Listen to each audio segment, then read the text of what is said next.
नमस्कार, मैं अंजना और आप देख रहे हैं कर्म कसौटी न्यूज। आइए रुक करते हैं आज की बड़ी खबर पर। मुहर्रम के मातम जुलूस में दिखे खामेनेई। इजराइल से टकराव में हताहत हजारों ईरानी लोगों को भी किया याद। पश्चिम एशियाई देशों ईरान और इजराइल के बीच 12 दिनों तक चला टकराव बीते 24 जून को खत्म हुआ। ईरान के सर्वोच्च नेता अयतुल्ला खामेनेई 13 जून को इजरायली हमलों के बाद से सार्वजनिक रूप से नहीं दिखे थे। अब 5 जुलाई को मुहर्रम के मातम जुलूस में उन्हें देखा गया।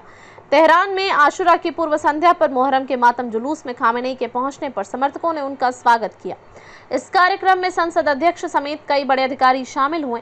कार्यक्रम के दौरान सुरक्षा के कड़े इंतजाम किए गए थे। युद्ध के दौरान खामेनेई की गैर मौजूदगी ने ईरानी नेता के लिए कड़ी सुरक्षा का संकेत दिया, क्योंकि वह देश के सभी बड़े फैसले खुद लेते हैं। ईरान में सरकारी टीवी ने दिखाया कि मातम जुलूस के दौरान नारे लगाती भीड़ की ओर खामेनेई ने हाथ और सिर हिलाया। हालांकि इस दौरान उन्होंने कोई भाषण नहीं दिया। दुनिया के लगभग 1.8 बिलियन मुसलमानों में से करीब 10% शिया हैं। वे हुसैन को पैगंबर मोहम्मद का असली उत्तराधिकारी मानते हैं।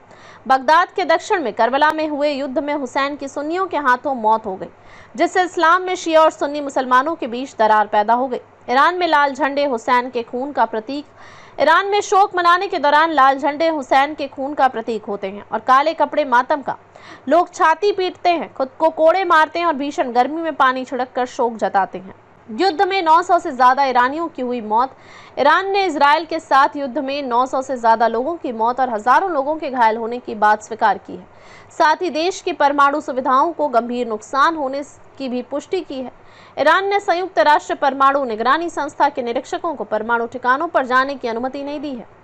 इजराइल ने 13 जून से ईरान पर लगातार हमले किए। इस दौरान इजराइल ने ईरान के परमाणु ठिकाने, रक्षा प्रणालियों, सेना के बड़े अधिकारियों और परमाणु वैज्ञानिकों को निशाना बनाया। इसके जवाब में ईरान ने इजराइल पर 550 से अधिक बैलिस्टिक मिसाइलें दागी। हालांकि इनमें से ज्यादातर को इजराइल ने रोक दिया, लेकिन जो मिसाइलें इजराइल के अंदर घुसी उनसे कई क्षेत्रों में नुकसान हुआ और 28 लोग मारे गए। पश्चिम एशियाई देशों ईरान और इजराइल के बीच 12 दिनों तक चला टकराव बीते 24 जून को खत्म हुआ। ईरान के सर्वोच्च नेता अयतुल्ला खामेनेई 13 जून को इजरायली हमलों के बाद से सार्वजनिक रूप से नहीं दिखे थे। अब 5 जुलाई को मुहर्रम के मातम जुलूस में उन्हें देखा गया। तेहरान में आशुरा की पूर्व संध्या पर मुहर्रम के मातम जुलूस में खामेनेई के पहुंचने पर समर्थकों ने उनका स्वागत किया। इस कार्यक्रम में संसद अध्यक्ष समेत कई बड़े अधिकारी शामिल हुए।